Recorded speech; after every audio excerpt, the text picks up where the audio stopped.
Hello. How's it going, people? Welcome to the stream. Welcome.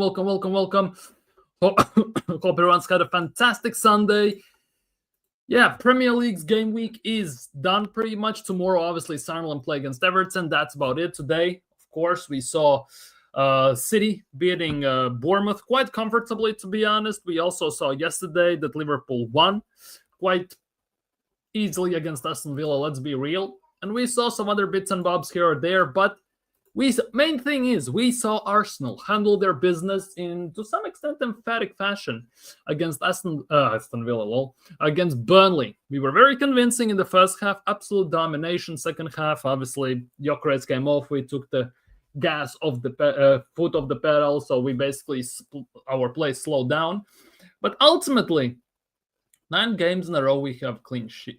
We have 9 games, I think, in a row with clean sheets in all competitions. We have only conceded 3 goals. We have best defense in the world, arguably. We have one of the best attacks, most compact and best defending teams in the world in a long time. Also, we have seen for Arsenal. Let's be real. And obviously, you cannot help but wonder. That is it time to start believing again? Because last time I believed in Arsenal, it ended up in massive pain. Let's be real, 22-23 season, 8 points clear and all this stuff. It felt like it's about to happen. We finally are going to do this. And of course, at the end of the day, we didn't do it. Let's be real. So again, we are in this position, obviously, 10 games into the season in Premier League, just a bit more than quarter of way through. And we are top of the table. We are, 5 points clear, if I'm not mistaken. We are 6 points clear of top of the table over Man City at the moment. Of course, we are 7 points clear of Liverpool, 7 of Bournemouth, 8 of Spurs, and more, obviously. And obviously, the talks in the fan base, and even surrounding the fan base, not in our fan base in general, but also Chelsea fans, United fans, Liverpool fans, City fans, quite a bit of fans, pundits. Basically, sports people in general are talking about Arsenal in a very high praise and in very high limelight in terms of that this could be the year. This is the season. This could be the season that Arsenal are going to go and do it all, of course. We're going to win the Premier League. We could win something else here.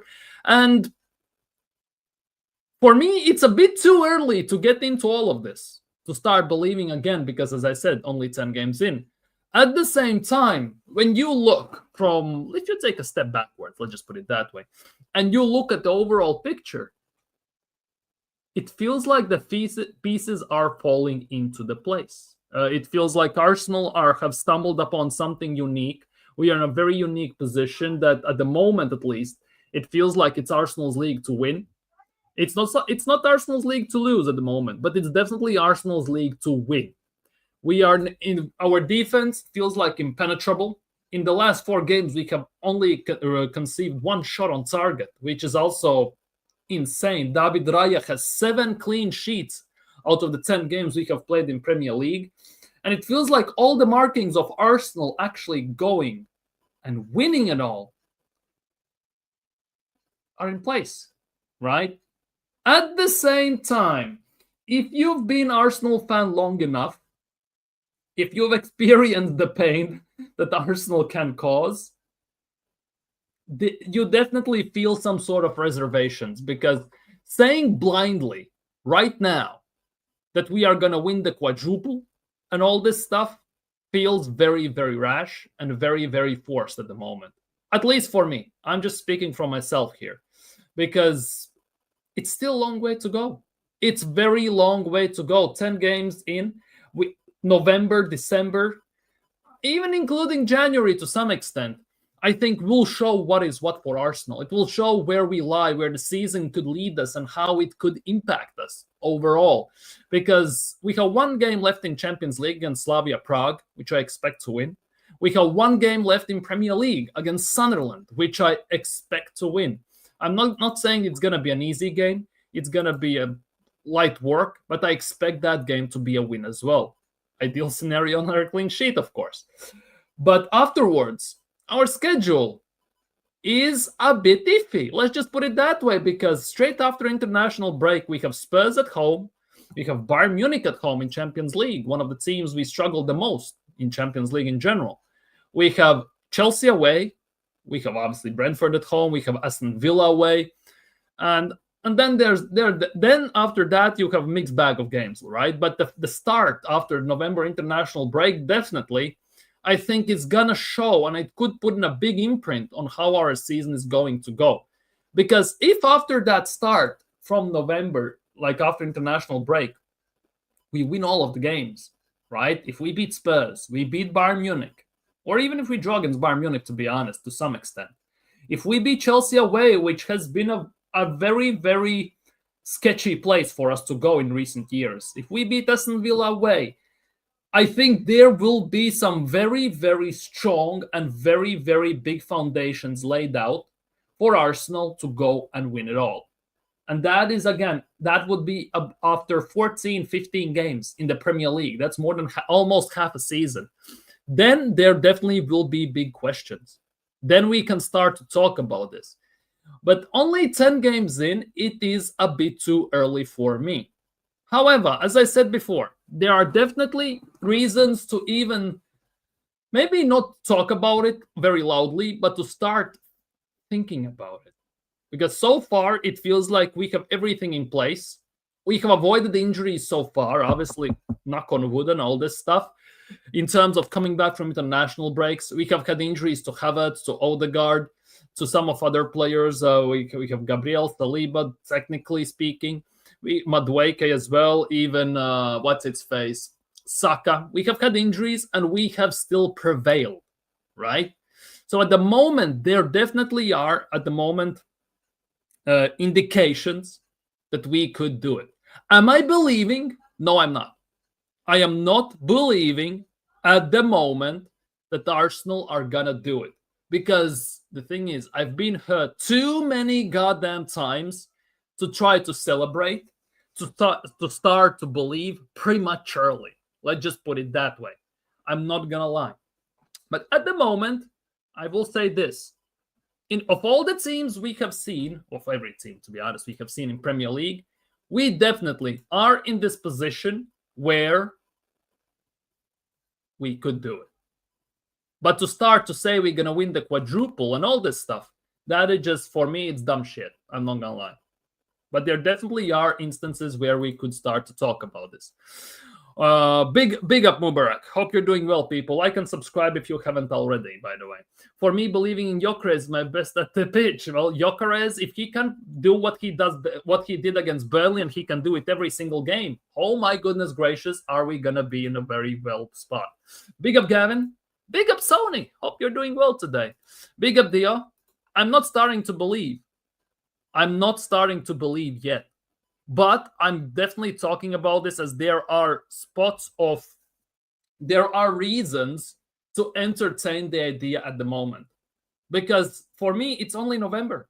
It's way early to start believing, to saying this. Do I think Arsenal can do it? Yes, I think they can. But do I believe they will do this? No, I don't at the moment. But that doesn't kind of mask over the fact that we have all the things in the right places, at least currently, to go and do it. And the more we keep winning, the more we sustain this level we are right now and even improve on that, the more it will come to light and more it will happen. Nah, fanbase is not going to talk about the quad. I'm not going to talk about the quad at all.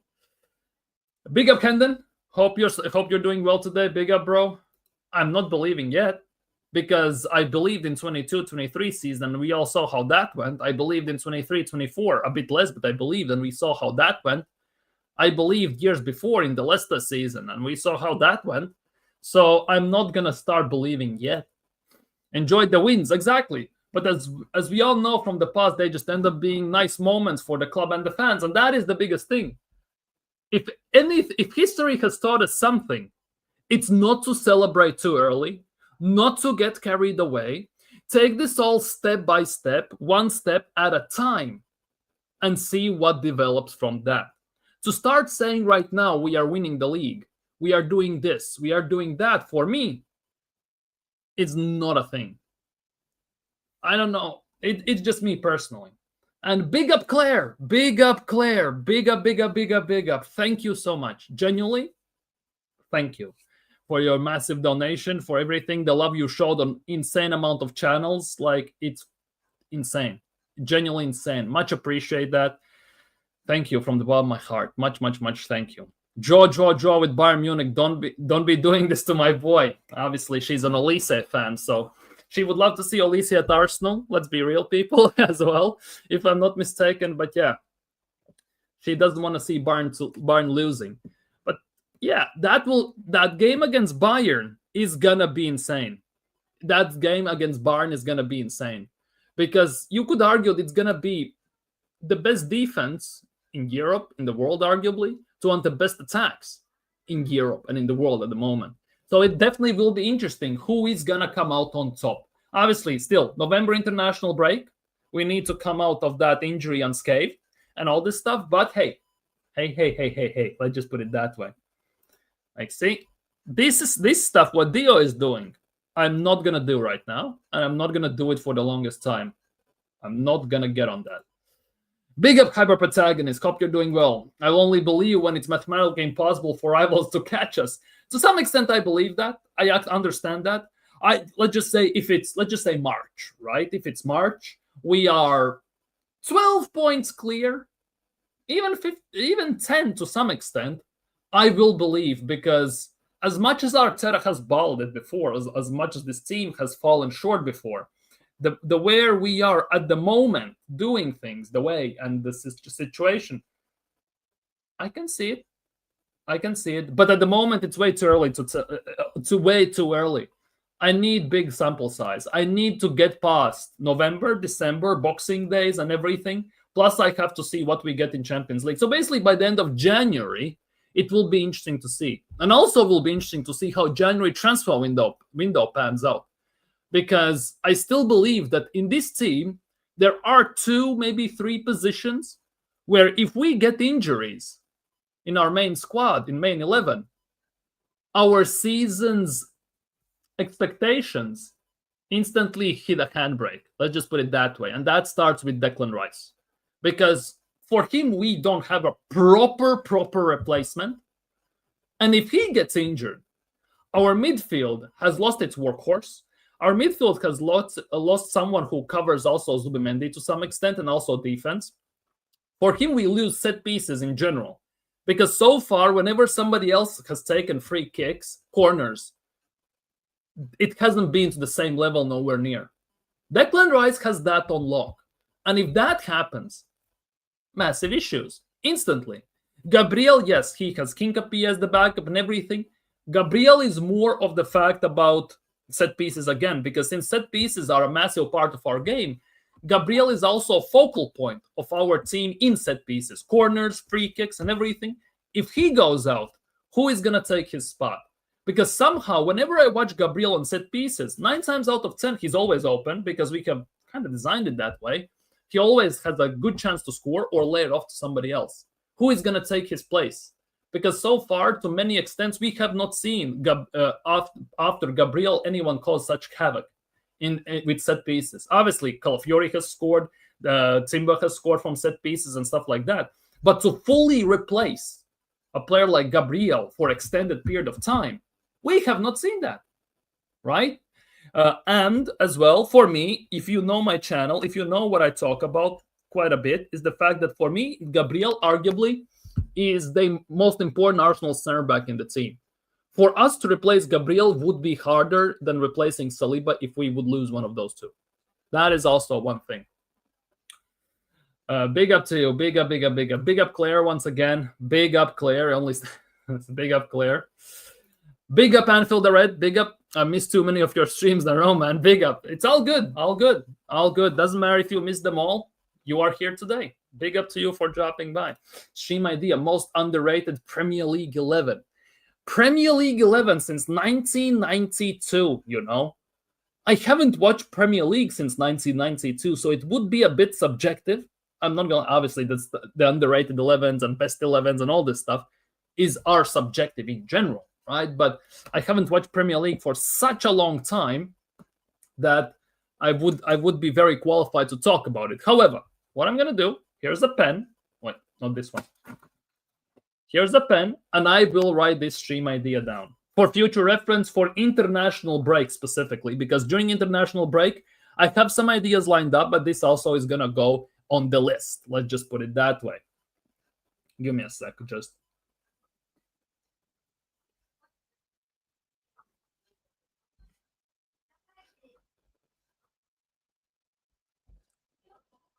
Big up Anfield the Red for the idea. Big up to you, my guy. Big up to you, my guy.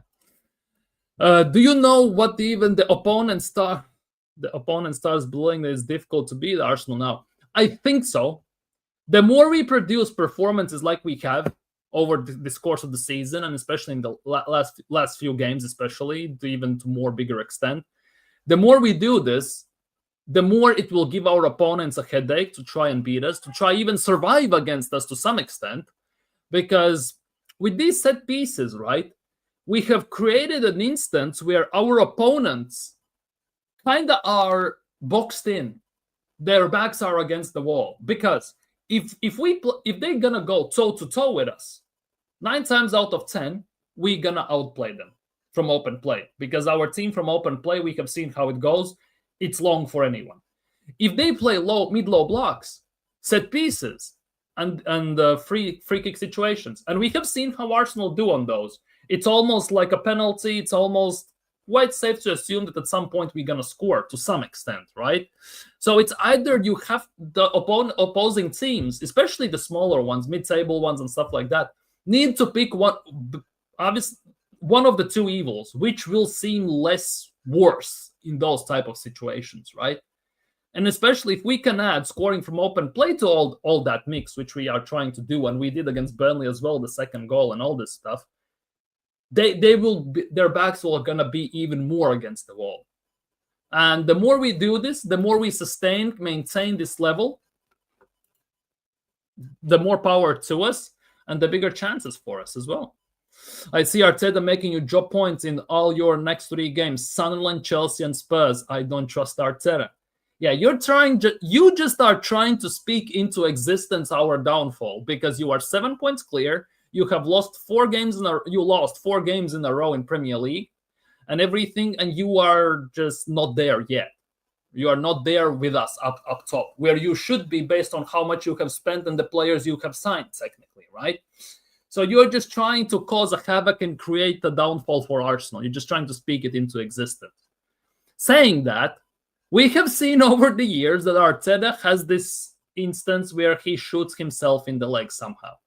Happened that in that season, in 23-24 season, when we finished second by 2 points, when he randomly decided to play Havertz in the midfield at home, and we lost 2-0 against Aston Villa. We were guaranteed to be in Champions League in the third season of Arteta, right? And we needed about 2-3 points from the remaining 5 games, and he screwed it up. We finished 5th.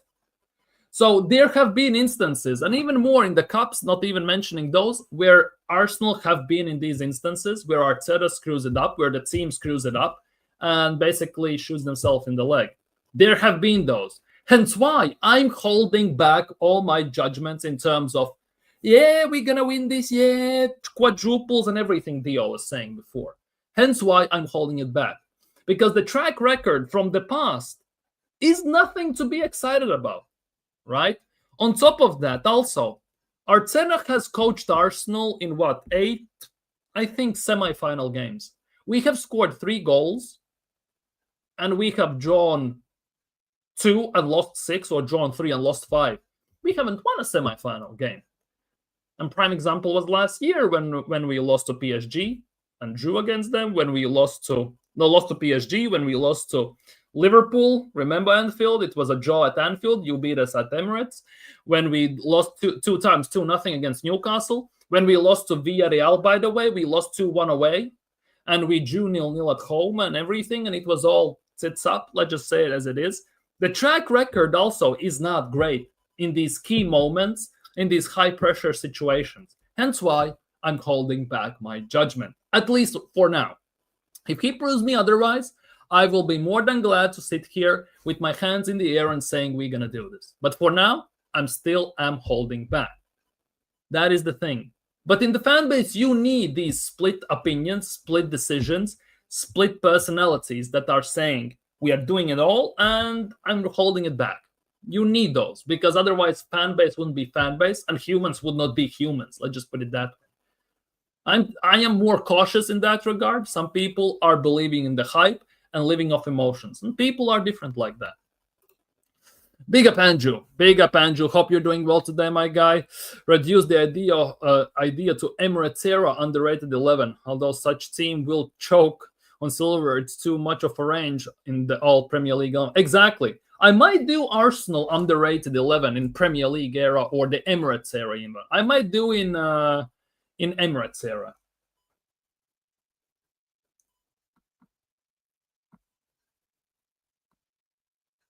I might do that, to be honest. Big up Andrew. Big up Andrew. See, Anfield are red and Andrew working in tandem for these type of situations.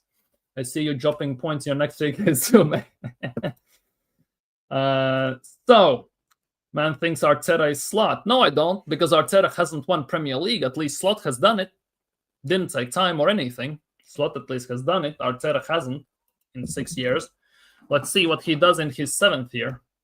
Let's just put it that way. He has come close, but he hasn't done it. Slot at least has done it. Let's just put it that way. But we'll see. We'll see. We'll see. We'll see.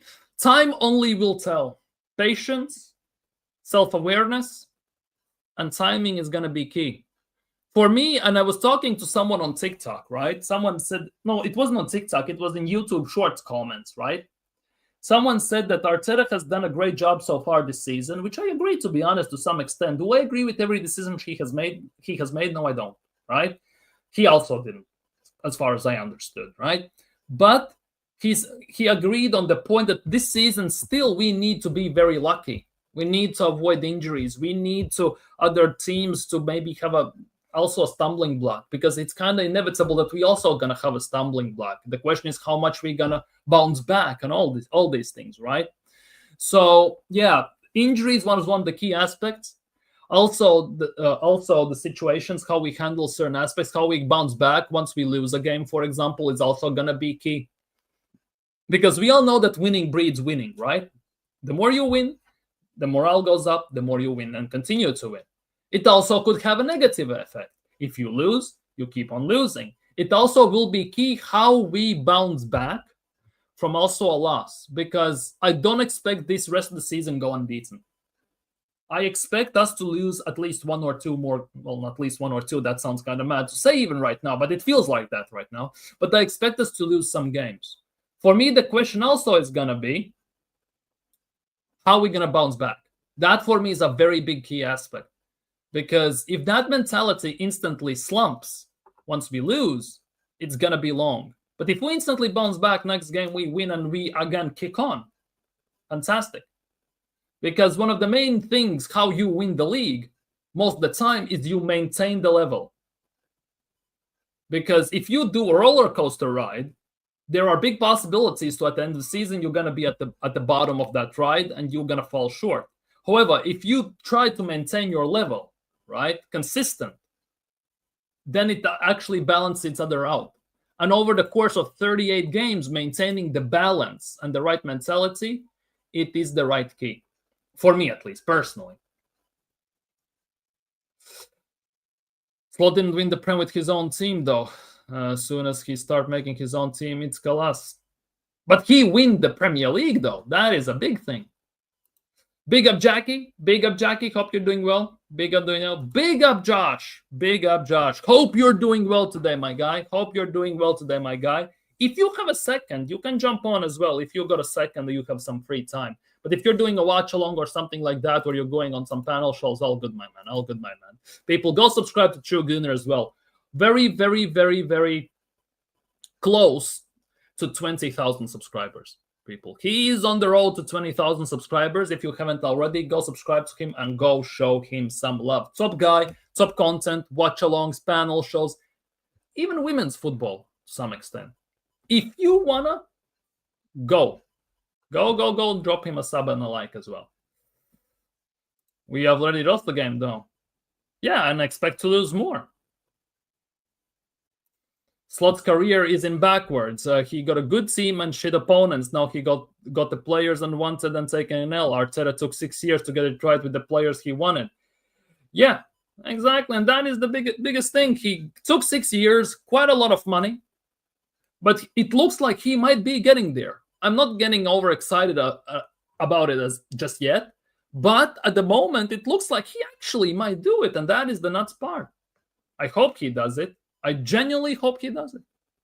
Because for me, Arsenal comes above everything. Arteta isn't bigger than Arsenal. Saka is not bigger than Arsenal. At the end of the day, nothing is bigger than the club. And all I want is what's the best for the club.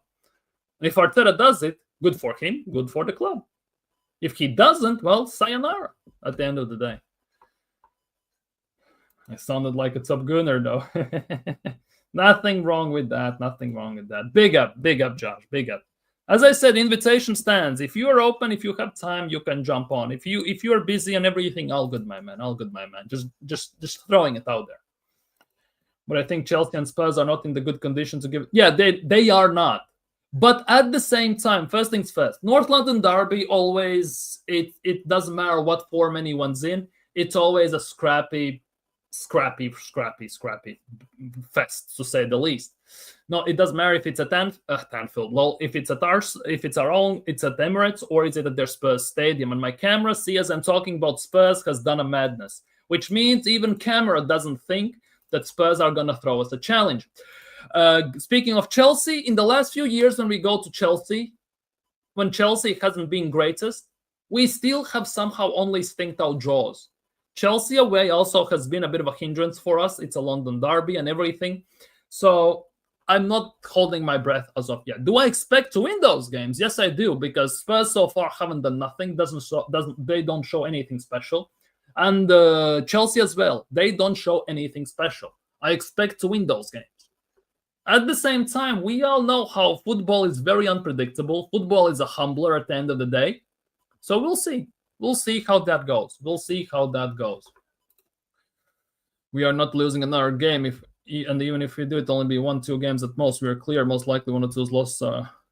So you expect out of the next 40+ games we're going to still play this season, presumably, that we only going to lose 2. I don't see it that way. I genuinely don't see it that way. Arteta won an FA Cup with a team that wasn't his. Yeah, and since then, what he has done. You see, you say it's Kalas when Slot got his team. Arteta has gotten his team over the years with $1 billion, and he also hasn't won anything as of yet. Give it time. Don't be rash. Yeah, bigger. Who is beating us? I can see Bayern Munich beating us. Seriously. Depending on who we get in Champions League, you never know how that goes under the lights, under the pressure. You never know how injuries are going to play a role, what form our players are going to be in, what's going to happen. There are too many variables at the moment, at this stage of the season, to say that we're going to be the best things in sliced bread. Let's just put it that way. Slavia should be half rotated since there's Zubi missing. What's the point? Yeah, we need the win, Slavia, Graham, without shadow of a doubt. Zubimendi cannot play, so he's going to be out. If there are injury worries, let's just put it that way, about Gyökeres as well, he should not play. You should not need Gyökeres to beat Slavia Prague. First things first. Let's just say it that way, right? He also should be rested if it comes to that. At the same time, if he's good, play him for about 60, 70 minutes. Why not? Why the hell not? Obviously, we need him against Sunderland, because then that will be a completely different game. I expect tougher game against Sunderland than I expect against Slavia Prague. I'm not gonna lie. No, these are the players Arteta wanted, not Sterling. Arteta wanted Sterling. Arteta wanted Pablo Mari. Arteta wanted Cedric Soares, Fabio Vieira, and all these men, and they got us nowhere. Just so don't turn a blind eye to all these things. Don't be blind. Seriously, don't be blind and don't just do it like that. Arteta also wanted Šeško. Don't forget that. Sterling was a panic signing. At the deadline day because that's about it. If Arteta didn't want him, why did he say in an interview, "Oh, I needed 5 minutes only or 5 seconds to talk to him, and I knew he must come to Arsenal. I knew that. I felt that in my tummy." What an investment in Raheem Sterling. 0 goals in Premier League when he was at us. What an investment for Arsenal. Come on, man. What are we doing here? Serious talk. What are we doing here? You cannot turn a blind eye to this crap. You cannot turn a blind eye and say that Arteta has done everything perfect, because he has done it not whatsoever. Whatsoever. And to be honest, Dio, you also are a prime example of how you turn from Arteta out into Arteta in. Because I remember how you were Arteta out. Your head was on Mars in summer window when we extended Lokonga's deal and all this stuff. And now all of a sudden you are complete opposite, right? That is also the case. That is also the case. Where is it? Where is it? Where is it? Where is it? But so far, yeah, our Premier League is doing great. We are doing great during the season. We have been fantastic. There's no denying it. And yeah, so we'll see. We'll see how that's going to go.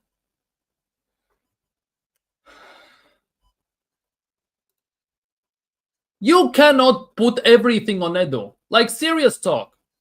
You cannot say the reason we lost the league was on Edu. You cannot say the fact that Saliba got injured, it was on Edu. You cannot put everything on Edu. That is, again, disgenerous. Because right now you should be saying it is Andrea Berta and Arteta. You cannot have it both ways. To be fair, I could be just Arteta waffle when he was given some horse manure and told to smile. What would you do? It's like, to be honest, if you give me 15 million, in that point of view, I totally get it. But the thing is, Arteta says that every week, so it's a bit of a different story, isn't it? With that, it's a bit different story. It's a very big different story. It's a very different story. Dio, you're setting yourself up for some serious disappointment. Like, that's the thing. Big up Declan, by the way. Big up Deckers. Big up Declan Rice. You had fantastic game against Burnley, by the way, yesterday. Yeah, you had fantastic game. But yeah, you cannot do it like that. But it is what it is. We'll see.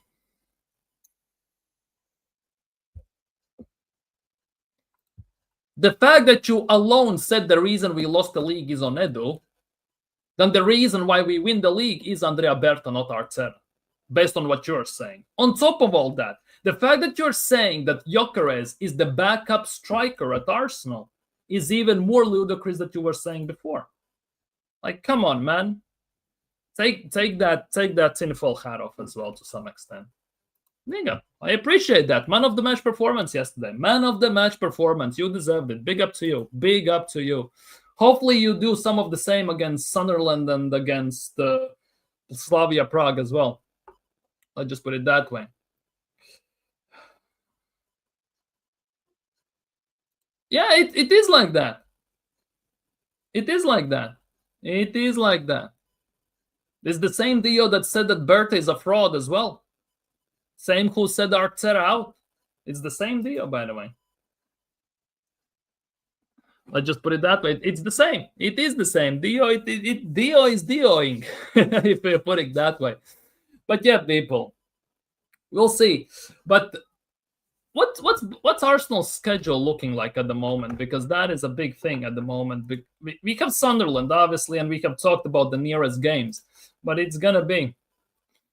I expect it to be very, very, very, very tough to some extent at the moment. Arsenal's schedule, right? We have Slavia Prague on Tuesday. It's an early kickoff as well for Champions League, so there's a big possibility that I will actually stream on Tuesday, by the way, people. I will actually stream on Tuesday. As you all know, I don't stream on Tuesdays when Arsenal play at 8 p.m. Since they play at 8 p.m., I actually might be going live on Tuesday as well. So we'll see for that point of view. But yeah, we need to beat Slavia Prague. It goes without saying. Let's just put it that way. We need to beat Sunderland as well. I don't expect Sunderland to be an easy game, but I expect us to win. With the form we are in, with everything, I expect us to win. Then obviously we have 15 days off, 2-week international break, right? And for me, I pray we go injury-free in that international break, to say the least. I expect us to be injury-free, because if we get injuries, and to some very unfortunate players in specific roles from that international break, it could derail some of our progress, some of our team, and the way we are doing things, without shadow of a doubt. I just hope we can go 3-4-3, because from September we came back without injuries, from October we came back without injuries, and I hope from November international break we as well come back with no injuries. Let's just put it that way. Let's just put it that way, without shadow of a doubt, if we are looking from that perspective. And then it begins. Spurs at home. After international break, teams are very lackluster, very, very not on it. And I just hope we can come away with a win. I don't care if it's 1-0, 2-0, even 2-1 to some extent. Don't give a damn. Bayern Munich, I think, is going to be the real test, because, as I said, it's arguably the best defense in Europe against one of the best attacks in Europe. It will be very interesting to see. Bayern Munich also haven't lost a game so far this season in all competitions. So that definitely will be an interesting metric to compare ourselves to. Chelsea away, I want us to win that game desperately, to be honest. I want us to win that game desperately against Chelsea, because we have played Chelsea quite a few times. We have played Chelsea over 200 matches. And as you can see right here, we drew against Chelsea last season. We drew against Chelsea 2 seasons ago, and we barely beat them 3 seasons ago. Right? In Premier League, like, we played twice, 4-2, 1-0, right? Those were the seasons before the big signings and everything, but it doesn't matter about signings at the moment. But the last 2 times we have gone to Stamford Bridge, we have drawn 2-2, 1-1. 2 shocking games we had as well. Especially that 2-2 draw. We were lucky to get a draw in that game, because Robert Sanchez did a madness, allowed us to get 1 goal, which basically ramped us up, and we got the second. And the second as well, it was a 1-1 draw. Exactly. At the end of the day. So it's going to be tough. It's going to be tough. But I expect us to win certain games already. Crystal Palace, oh my goodness, we're going to face Crystal Palace once again very, very soon, which is kind of nuts. It's kind of nuts, to say the least. For me, I'm glad for it's Tuesday. Of course, it's Slavia, no offense. Exactly. We should be beating Slavia Prague. And there are no questions, ins, whats, buts, and maybes about that. We should be beating Slavia Prague with no contest. Oh yeah, we need to pack it up, pick it up, and just smash Spurs without shadow of a doubt. One at a time, I know. We should focus on Slavia, then turn it to Sunderland without shadow of a doubt. But also, you cannot look into the future. You need to look what's ahead of you. Obviously, ahead of us, it's Tuesday against Slavia Prague. It is Sunday against Sunderland, if I'm not mistaken. And after that, it's international break. But you cannot help but look a bit further ahead, because a bit further ahead, you could argue, after November international break, those 5 games, to some extent, could be very key in the way we could finish November and December.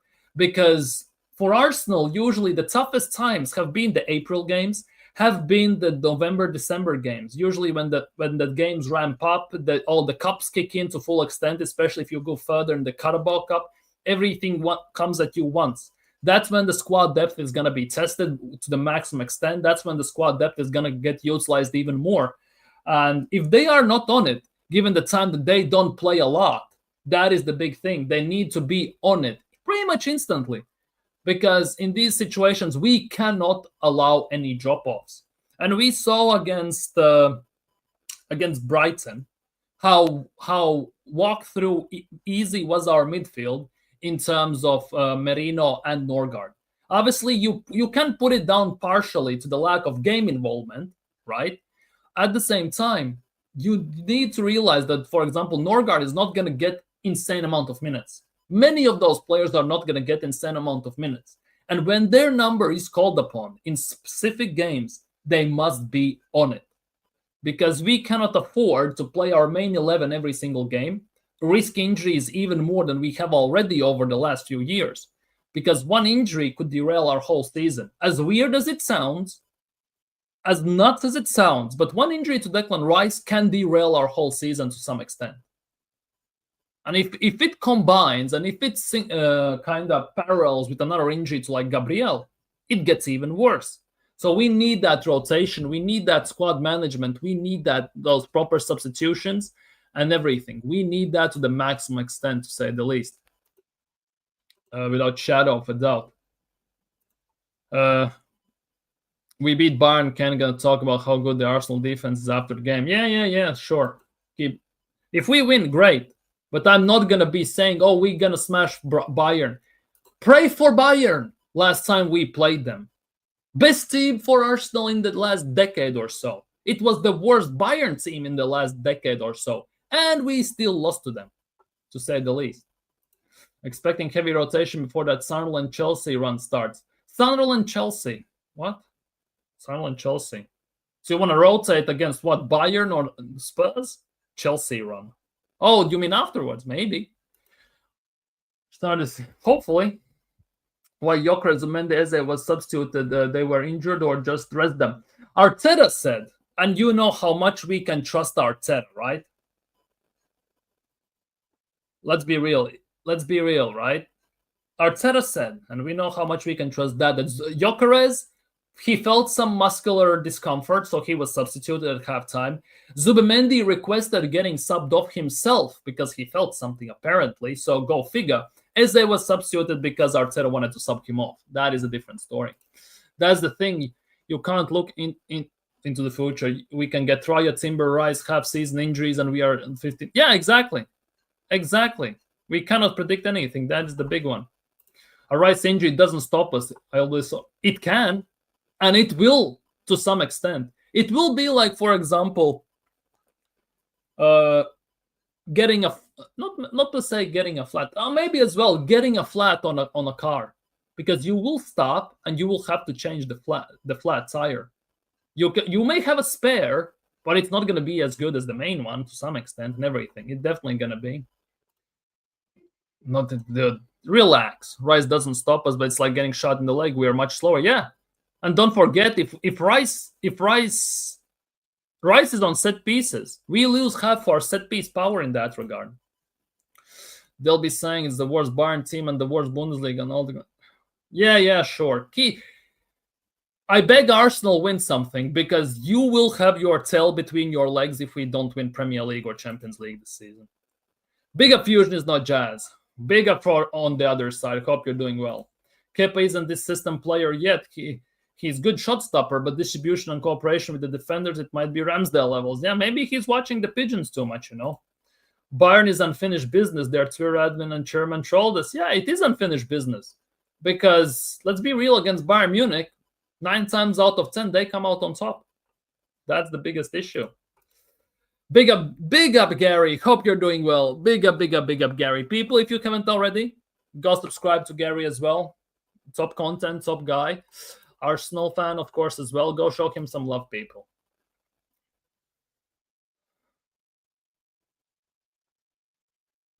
Rice injury not stopping the train. We run train. Yeah, sure. Well, we're all small fry to Bayern. They control us because they've got fantastic history winning major trophies. Yeah, and they have our number as well. Let's be real. They have our number most of the time. Let's look at this, by the way. How we have fared against Bayern Munich. So here it is. Arsenal versus Bayern Munich. This is something we need to improve upon, and this is the things we need to change. We have played Bayern Munich 14 times. 14 times in Champions League. 3 wins, 3 draws, 8 losses. 8 losses, And all have happened in 21st century, by the way. A draw, a loss, a win. That was 20 years ago, by the way. A loss. A win, a loss. A draw, a win. Last win against Bayern Munich was in 2015. by the way. And despite that win, we still lost. We still didn't go through. And look at the last 5 times we have played Bayern Munich. We have lost 5-1, we have lost 5-1, we have lost 5-1, and this is the best Arsenal team the last 2 games. Best Arsenal team in the decade, and the worst Bayern Munich team in the last decade. And we still lost to them, by the way. This is why against Bayern Munich, we definitely have some unfinished business. And if we want to win Champions League, and we want to send a message to Europe, this is one of those games where we must win. And we must make a statement.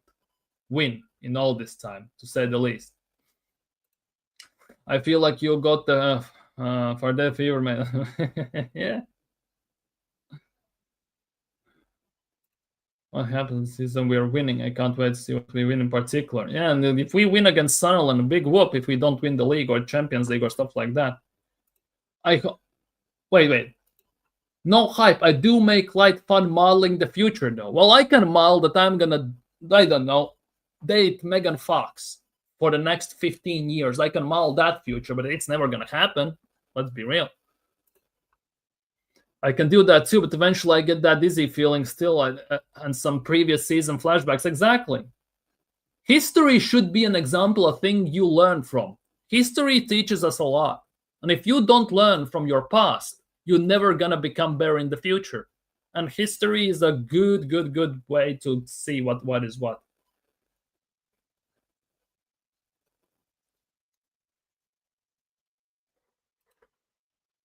But yeah, this Bayern Munich situation is a big issue.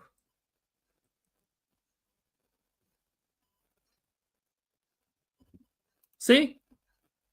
Not gonna date, that's not realistic future born. Yeah, but Arsenal winning is also not realistic future born because we haven't won anything. That's the same thing. And I'm done talking about this, by the way. I'm shit tired talking about all of this. Okay, I'm done being catfish. Thanks for the experience. Big up, Andrew. Yeah, Bayern Munich, that's a big issue for me.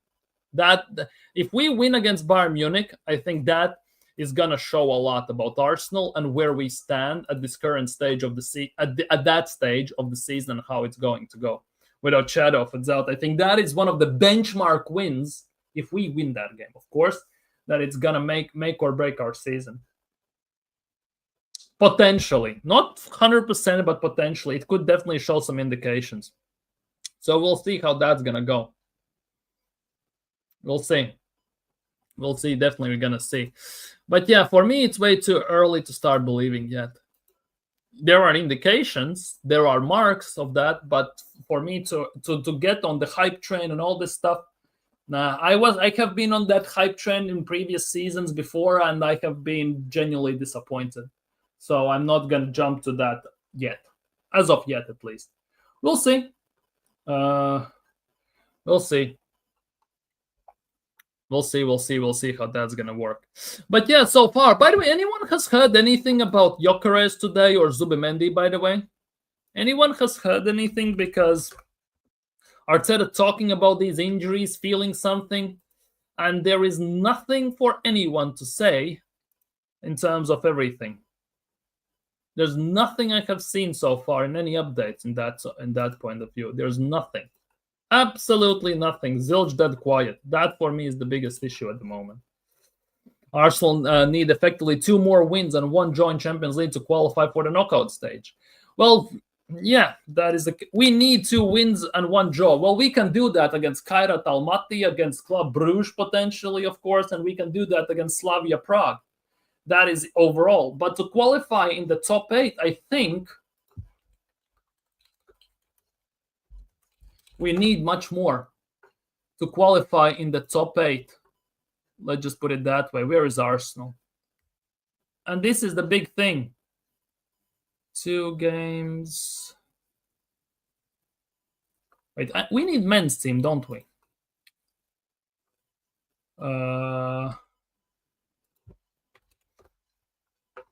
We need men's team, right? We have 3 wins, which is great. I'm not gonna lie, that is great already. Where is it? Champions League. Here it is. Champions League. And here it is. Arsenal currently are sitting 4th with 9 points. 3 games, 3 wins, no goals conceded, which is great, right? The thing is, though, for me specifically, the biggest thing about all of this is the fact that last year Real Madrid was not up there, Man City was not up there. Teams like that were here in the 17s, 19s, 20s, right? So for us to qualify, we need more wins. We need basically like 6 wins. That would be 18 points, and I think that should do it. We need more wins. We still have to play Inter Milan as well. We need. You say 16. I would love to think we need 18. I think we need 18 to be just safe and sure, because from last year, some of the teams that were down there in the 20s and 17s, they are up there with us right now. So it's gonna be a bit tougher in terms of securing that spot. Hence why I'm doing that. Hence why I'm talking about this. How is your FPL robot? Seems like I have a chance of winning a shirt from Josh unless I feel ball in my hands. I have still 1 player to go, by the way. I still have 1 player to go. So I cannot tell you with full distinction, because tomorrow I have also players playing. Well, 1 player. I have Jack Grealish still in my FPL. So tomorrow will show me what is what. Tomorrow I can tell you with distinct result. For me, Jack Grealish hasn't played yet. No news means good news. To some extent, yeah, 100%. 100%. Nothing yet on Zubimendi or Gyökeres. Monday is the Champions League press conference for the Prague match, so Arteta may say something there. Yeah. Zubimendi maybe be a bit less of 40 because he cannot play in Champions League due to the yellow cards and everything, but Gyökeres definitely will be a bit of a talk in that regard. Big up Darren Martin. Big up Darren. Hope you're doing well today. Collective belief doesn't change outcomes by the team. Yeah. 16 points. For me, it's a bit too short. I don't know. For me, it feels a bit too short, but we'll see. For me, we'll see. We'll see. We'll see. But yeah, they're definitely we are on a good course. We have quarterfinals against Palace in Carabao Cup. I'm more curious to see what's going to happen in the FA Cup right now. I'm more curious to see what's going to happen in the FA Cup, because the FA Cup hasn't been confirmed yet, because the smaller teams are still playing in those, like the national leagues and the League Twos and all this stuff. They are still playing in the FA Cup to qualify for the rounds when the big teams start to kick in. I'm very curious to see who we gonna get and who we gonna play, because that could tell a lot. That definitely will show a lot, because we could get the easiest of draws in the beginning, but again, then we have to play some tougher draws. We'll see what's going to happen with that, because those games also will quite heavily depend on rotation. Just like we rotated against Brighton, which I genuinely applaud Arteta for starting Max Dauman, Vanieri, Anush even, right? Which he didn't do before. And we were talking about this over the last few years, especially in the times that Wenger would do so. He would completely change the team pretty much and still win the games and progress through. And once it got to the tougher opponents in quarterfinals, semifinals, and the final, he would deploy the main guys, right? And Arteta did it against Brighton as well, and it was fantastic to see. Obviously, in the second half, he subbed on some first-teamers to secure the game and everything, which is great. That's what I want to see, obviously. And we'll see what's going to happen afterwards. Like, how are we going to fare against Crystal Palace, right? Don't expect an easy game, but maybe it will be another easy game. Who knows? Right? Who knows at the time in the Carabao Cup. And then the FA Cup. Do you think in the first round instantly we're going to get one of the big dogs? I don't see it. I think we're going to get one of the lesser teams. At the same time, never can take them lightly. Last year as well, Liverpool, for example, got Plymouth in the FA Cup, and Plymouth won. So you never know what's going to happen. That's the FA Cup and Carabao Cup magic, because anyone can beat anyone on any given day. Hence why I'm not getting too giddy like some Arsenal fans in terms of believing quadruples, cups, and trophies already. Because on any given day, any team can beat anyone. Even if you are flawless, at some points you tend to slip up, or your luck runs out, or something happens, something doesn't go your way, and you fall short. It tends to happen. It has happened before. Hence why I'm not holding my breath just yet. Let's just put it that way. But I will say this, as I said in the beginning. Are there signs and indications that Arsenal could win stuff? Yes, definitely. Am I believing in this? Oh, I'm taking one game at a time at the moment. Do you see Havertz, Madueke, and Odegaard simultaneously returning? Maybe two of them. Not all three of them, but maybe two of them definitely.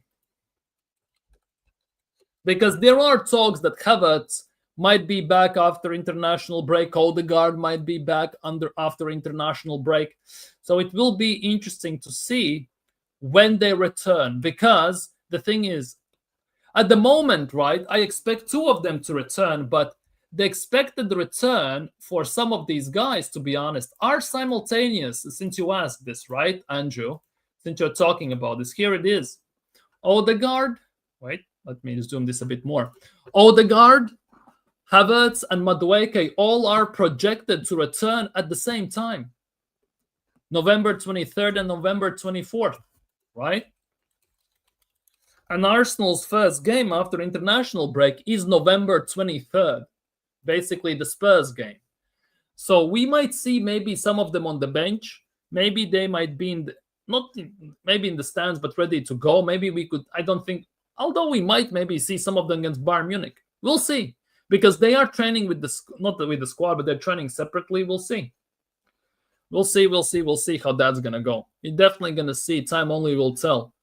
But definitely, there are some scheduled returns already. Gabriel Jesus is projected to be back, right, in January 4th. I kind of believe it's going to be sooner a bit. I think it's going to be sooner. Martinelli's knock, right, that he has. The fact that he has no expected return date is a bit worrying, right? That for me is a bit worrying because usually they have some sort of a timestamp on these.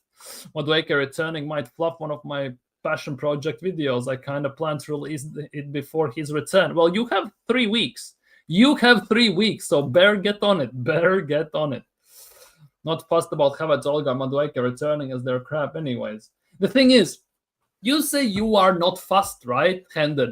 At the same time, you just know that as soon as Odegaard is back, he's taking the number 10 spot, and Eze at best is going to be at the left wing. Arteta is not going to make his captain to hold the bench, right?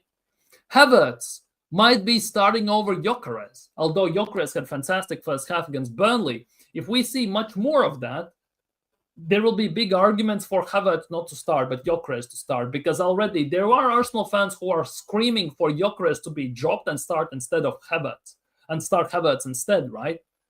So there are some question marks in that regard, but I totally expect that as soon as Odegaard is back, for him to start, and Eze, well, if he's going to be left wing or where he's going to play, maybe in the 8th at some games, I want to see that.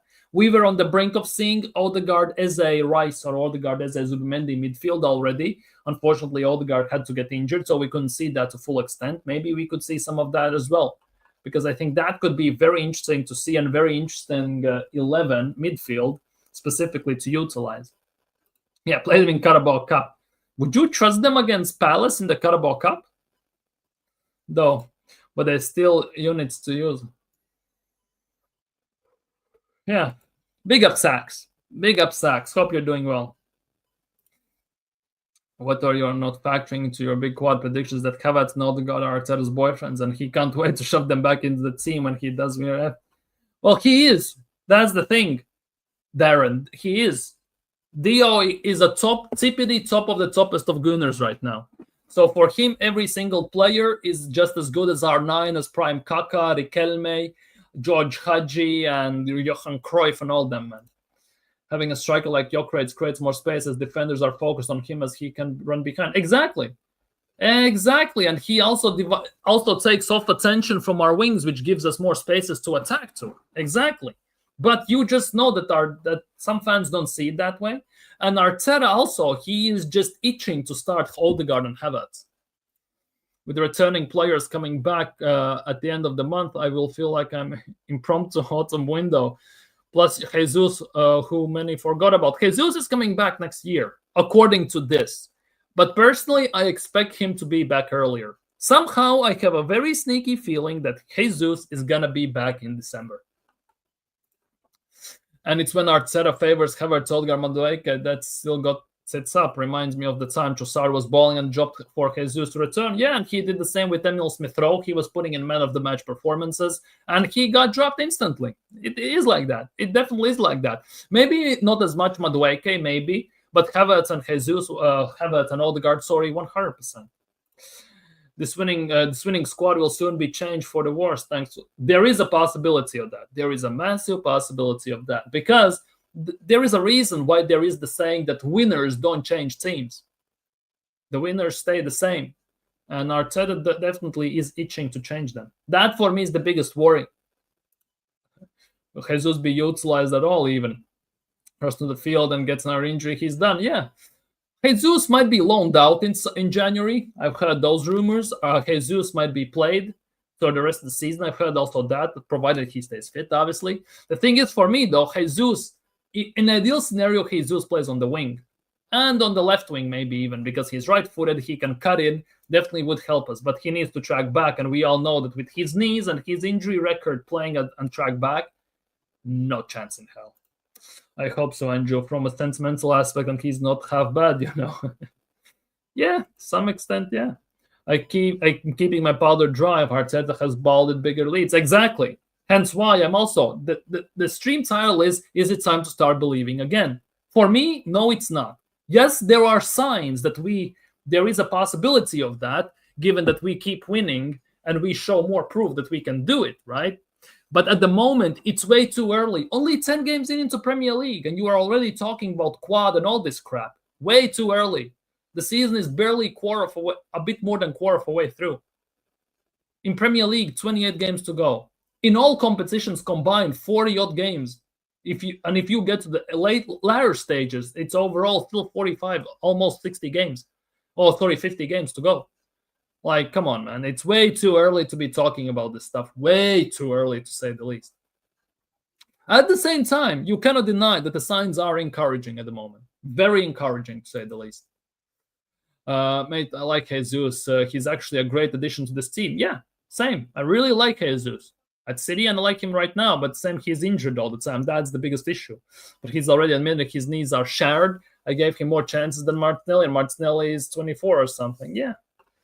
Hopefully, I just hope that Jesus actually can put in a good stint of games, good run of games, and maybe that could result in some value once we, pretty much inevitably sell him in summer, maybe. I just put it that way. I wouldn't say Jesus is crap. He's not a number 9, though. I will tell you that much. For me, he's more of a winger. His best games have been from a wing, even for Man City. I would say that he's more effective from the wing than anything. He was effective when we played the 22-23 attacking style, free-flowing style football. But the way we are playing right now with this team and with this system and style, on the wing, I think Jesus actually could be very useful in those terms. But given his injury, shattered knees and everything, there are big question marks, big question marks. And also, Saka looks like he isn't fully fit too. Yep, he was poor on Saturday. Really, he didn't even track back. He didn't track back. He was pulling out of certain instances of the game as well. There are some worries about that, 100%. Really hope he does not go away on international duty. He needs more rest and care. Oh, you can bet your ass he's going on that international duty, without shadow of a doubt. Jesus, in those terms, yeah, I want to believe in Jesus, because Jesus is actually a player that's actually very good. It's just the injuries that are just destroyed him to the maximum extent. And Arteta as well, to some extent, with rushing him back, forcing him to play, which resulted in another knee injury, which led to another setback, which led to another surgery. And now he has meshed up both of his knees, unfortunately. Dude is made of glass. Oh, without shadow of a doubt. Jesus is a baller, but he's getting sold or loaned in 2026. Yeah, there are talks that he might be loaned in January for short-term loan till summer and then sold in summer. There are talks about that already. It's all good if he gives us a few months in this season and help us to win trophies. That's the thing. It's good if he gives us a few months, but we have seen that in latest times he cannot even do that. He couldn't even do that. Do you know, big up G Wills, by the way, do you know if Gyökeres got an injury? Hope he wasn't subbed off Arteta's tactical shit. Well, Arteta said, which we all know we cannot believe that, right, to the full core, but Arteta said that he felt something muscular, hence he got subbed off at halftime. Since then, I haven't read or seen anything regarding his injury updates and stuff like that. Hendon as well, Fusions Not Jazz as well, said in the chat that it has been radio silent on that front.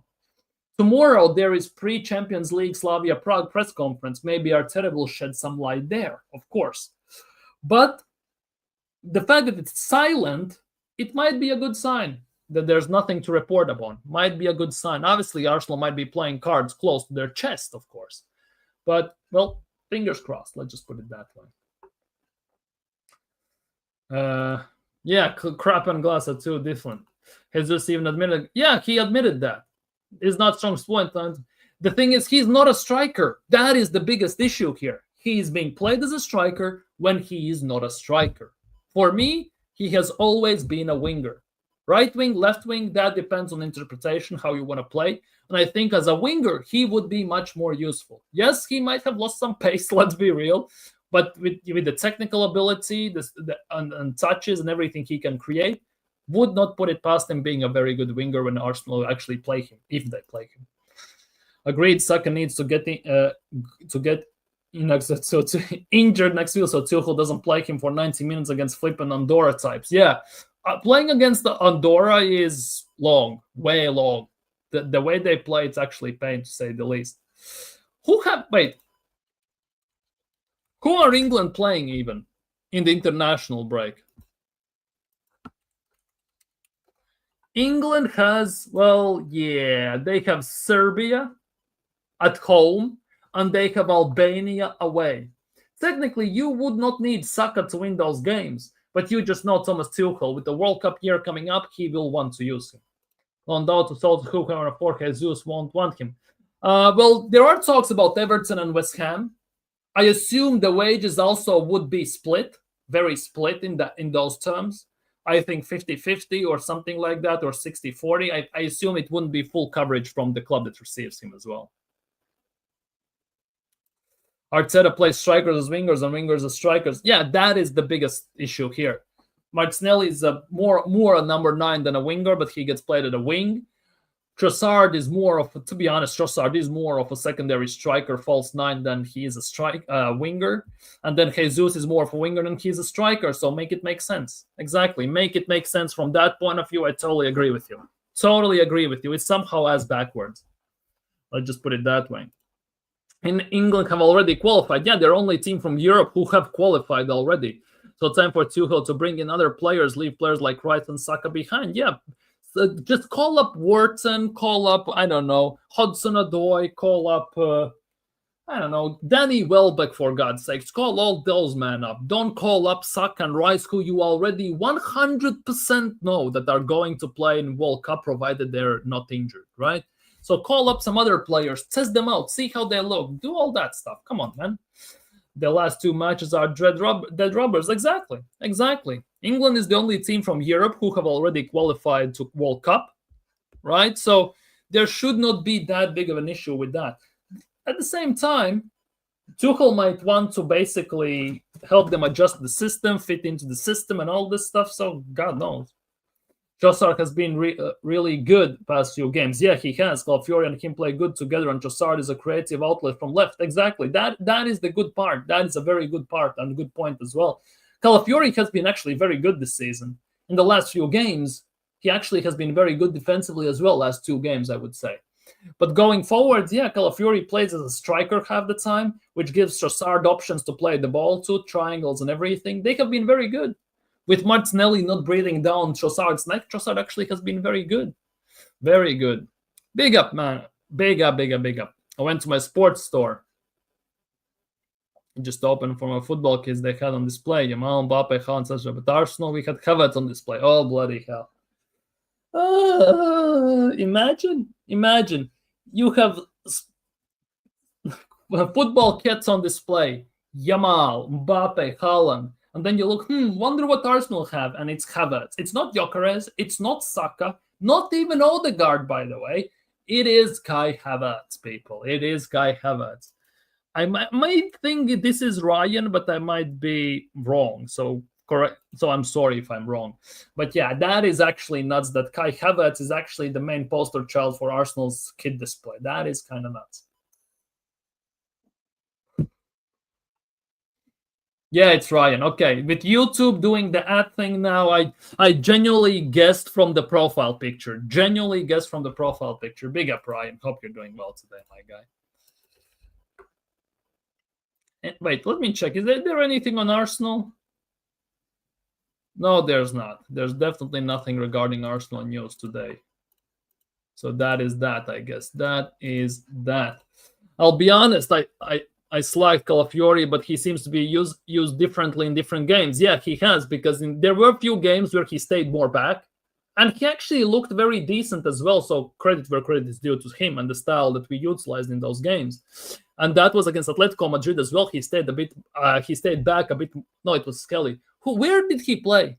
Which game did he stay back a bit more? Which it was Crystal Palace. It was Crystal Palace. He stayed a bit more, didn't allow Sar to basically run wild, and it actually worked like magic. If he keeps injuries away, I'll sway to his side and finally rate him. Yeah, exactly. Exactly. That is the case.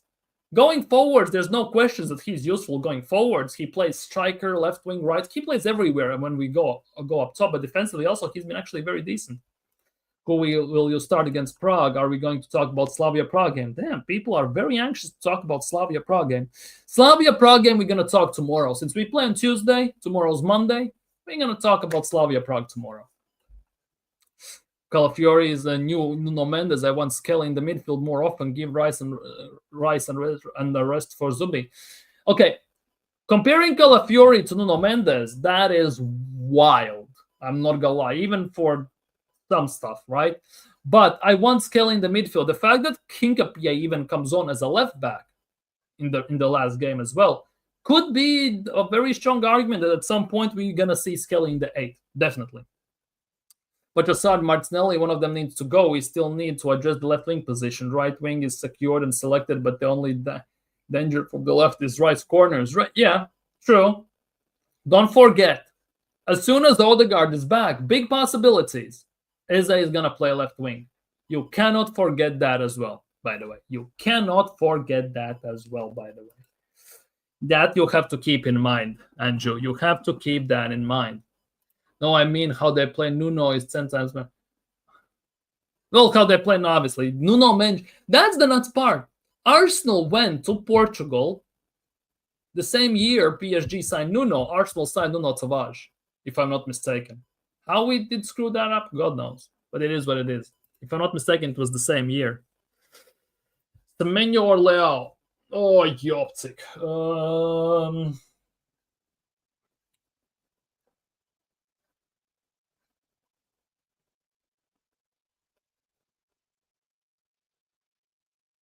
I'm not gonna lie, people will slate me for this because whole summer I was saying Leao is very hot and cold and he's not as good as people think, and Semenyo is proven.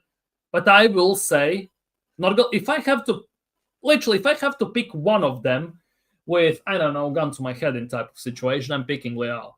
If I had other options, I would take definitely someone else. I'll keep that in mind, but it makes it worse. Yeah, exactly. But yeah, people, I think on that note, I'm going to end today's stream. Big up Claire once again for the massive donation. Big up. She doesn't want to see Barn lose she doesn't want to see Olise lose. Let's just put it that way, I think. But yeah, big up to you all. Big up to Claire for the support. Big up to everyone who has been here. Andrew, Dio, Sax, G Wills, Ryan, everyone who dropped by, Gary, you have been fantastic today. Don't forget to like the stream. Don't forget to subscribe if you're new. But for today, I'm going to be signing off. And I hope to see you all tomorrow for Arsenal versus Slavia Prague preview. Have a nice evening. Have a great start of the week tomorrow. And hopefully, it treats you well. Good night, people.